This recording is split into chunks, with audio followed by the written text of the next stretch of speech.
Hi everyone, welcome back to WHU TV. It's nice to see you, I hope you're keeping well. This is the preview of West Ham's fifth home game of the 23-24 Premier League season, where we welcome Everton to the London Stadium for a 1 o'clock kickoff this Sunday afternoon live on Sky Sports. And of course guys, as this is the last Sunday of October, make sure that you're fully aware that your clocks go back by an hour.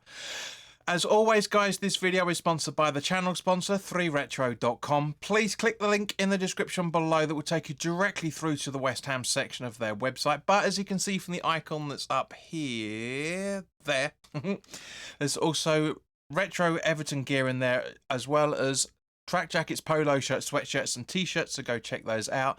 Any purchases you make through the link in the description below, the commission that the channel would normally be getting, as I always say, I'll be sending it on to the charity Iron Supporting Food Banks. They're based in the Newham area and they're helping those in the Newham area and the Essex County and further afield for that matter, as they're supporting 39 separate food banks to help put food on the tables for those that have been struggling over the last 4 to 5 years. So guys, go grab yourself a really nice retro shirt. You'll be saving yourself a few quid in comparison to the club shop, and you'll be helping those less fortunate than you and I. So apologies guys if you see me keep looking down here. I've got my little stream deck that is because I still haven't been able to fix the video editing software yet, so I'm still doing this relatively manually. As always guys, there's going to be timestamps in the description, so make sure that please by all means please do stay with us for as long as you can, but at the same point, if you can't, then that's fine and you can jump around to all the sections you want to read out. But first and foremost, let's talk about the officials. The referee for this game is Stuart Atwell. His assistants are Constantine Hatzidakis, who was the touchline assistant for the Villa debacle on Sunday, and James Mannering as well for that matter. The fourth official is Dean Whitestone. On VAR we have Simon Hooper, and his assistant is Mark Scholes, who was the touchline assistant for the Liverpool away game as well. So yeah, let's start off as we always do guys by talking about our last 6 games against the opposition. Now our last 6 victories, fraudulent slip there, I wish. Our last 6 performances against Everton at home show we've won 3, drawn 1 and lost 2, scoring 8 and conceding 6. Now David Moyes' record as a home manager against Everton is exactly the same. 1-3, drawn 1 and lost 2. That's including time at Man United and Sunderland as well. Now, Everton are 16th in the table at the time of this recording, with 2 victories, 1 draw and 6 losses, scoring 9 and conceding 14 goals on a -5 goal difference, and they're on 7 points, 3 points if I remember correctly above the bottom 3. Now their away form so far this season shows they've won 1, drawn 1 and lost 2, scoring 5 goals and conceding 9, an average, if for those that are keeping track, an average of basically 1 point per game. And they are yet to keep a clean sheet away from home. Now, as we all know, Sean Dyche's go-to formation seems to be a 4-4-2-6-6, whatever the hell that seems to be. I've not really figured out what that is yet. Guys, can you put that in the comment section below if you know what that is? Now, Everton's style of play, they like to take a lot of shots, controlling the game in the opposition's half, attacking down the left, playing with width, long balls and attempting crosses often. They are surprisingly very strong at attacking set pieces, creating scoring chances and aerial duels, and are strong at counter-attacks, protecting the lead and stealing the ball from the opposition, but they are weak at finishing scoring chances, which is one of the reasons why they are in the place they are, keeping possession, same reason, defending counter-attacks, set pieces and avoiding individual errors. So, you know, Everton have been relatively lucky. I've got to say, they've been relatively lucky the last 2 to 3 seasons, avoiding relegation with a few games to go for the last 2. Is this going to be the season where it finally catches up with them? You know, they've had a very, very good summer transfer. They made a hell of a lot of profit. So maybe in the summer transfer window, because they sold hardly anything and they sold quite a fair bit. They sold quite a fair bit. I'm getting my tongue mixed up. Sold quite a fair bit and hardly made any purchases, so they were very, very healthy. So maybe they're going to reinvest to try it in the January transfer window, just as they did when Allardyce Frank Lampard Jr. took over. So yeah, we'll have to wait and see. But looking at Everton injuries, Dele Alli is currently being assessed even for what appears to be a groin/hip injury, and he appears to be out towards the end of November. Seamus Coleman is being assessed for a knee injury. Gomez is being assessed with a calf injury, and Ashley Young is serving a suspension from 2 yellows in the previous game. And all three are potentially back for the 1st of November. So whether that works out for West Ham or not, we'll have to wait and see, of course. Now. It's going to be players to look out for. Beto, Tarkowski, Onana, Branthwaite and Keane are all strong at aerial duels. Doucouré is strong at finishing and defensive contributions and likes to play short passes to dribble and also do layoffs, but he is weak at aerial duels, passing is discipline as well, and tackling.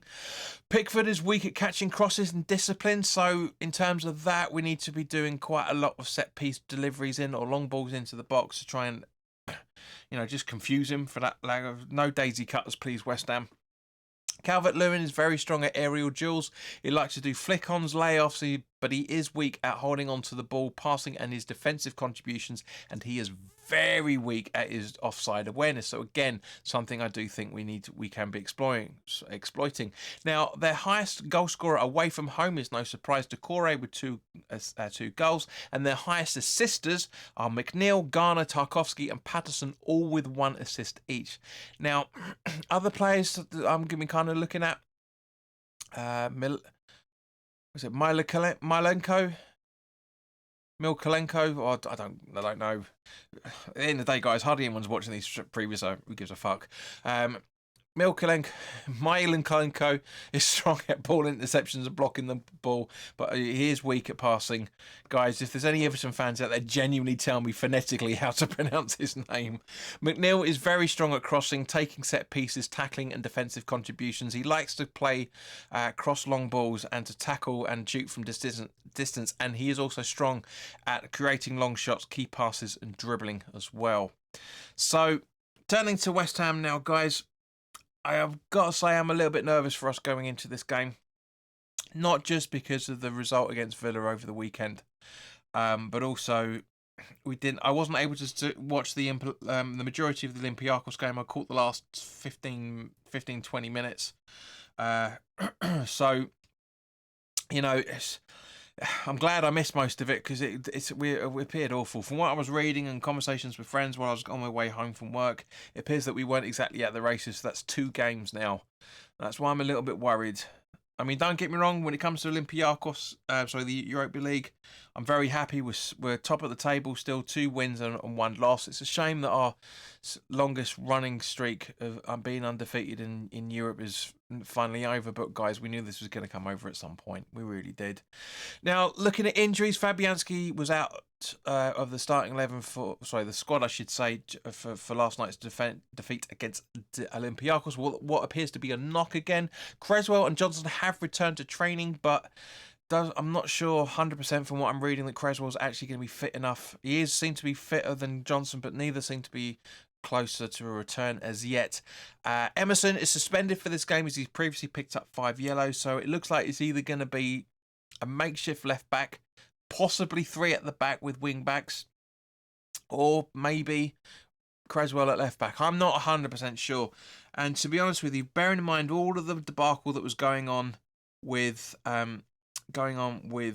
Creswell in the transfer window over the summer, I do personally think that this is the starting 11 that we should be putting in. Of course, guys, put your comments in the comment section below. Let me know what you're thinking on this. Now, just before we do that, I just want to remind everybody that David Moyes was the manager of Man United when they lost to Man United in the Europa League, if I remember correctly, just under 10 years ago as well. So that's also looks like a leopard won't change his spots from that point of view. But yeah, obviously we've had to make some changes. But this is the starting 11 that I think we should be putting out. So Areola in goal, a back 4 of Soufal, Zuma, Agued, and Kera. Alvarez and Ward-Prowse making up the defensive midfield positions, with Bowen, Paquetá, and Kudus in the midfield positions, supporting Mubama up front. So again, guys, I do genuinely think that's what we need to be doing. It's just I don't want to see Creswell there. I don't think he's fit enough. He's only been back to training with the last week or so, and he's been out for since the start of the season, really. You know, that first Europa League game, bam, he was out halfway through. So I do generally think, and I do think we need to be starting resting Antonio. I genuinely do. You know, he's a very good player. I'm not disputing anything to the contrary of that. But at the same point, guys, I do generally think he needs some rest time and to be used as a super sub until he gets his fitness back. We all know that he was rushed back for the previous game in terms of the coming back from international duty. But guys, thank you very, very much for your time. As always, put your comments in the comment section below. If you're enjoying the channel, please do like, share, and subscribe. And we will have the full-time thoughts on Sunday evening as well. I'm going to go off now and do the research for the Arsenal League Cup game. It doesn't stop. It really doesn't stop. But guys, look after yourselves. Enjoy your weekend, and I hope to see you very soon. All the best now. Take care.